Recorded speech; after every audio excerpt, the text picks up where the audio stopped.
महाराष्ट्रामध्ये 26 एप्रिल 2026 रोजी तापमानामध्ये प्रचंड वाढ झालेली आपल्याला या ठिकाणी बघायला मिळणार आहे. या ठिकाणी आपण बघू शकतो की बऱ्याचशा भागामध्ये तापमानामध्ये वाढ झालेली आहे. 45+ डिग्री सेल्सिअस तापमान जाण्याची दाट शक्यता आहे.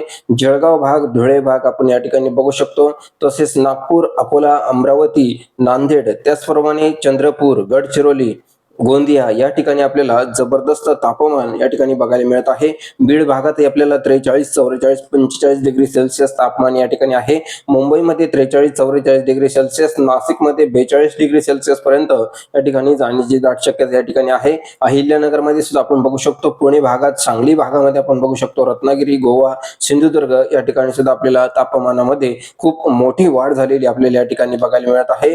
तसंच उस्मानाबाद मध्ये सुद्धा जबरदस्त मोठी वाढ झालेली आपल्याला बघायला मिळत आहे. हवामानाची सविस्तर माहिती बघण्यासाठी चॅनलला अवश्य सबस्क्राईब करा. धन्यवाद.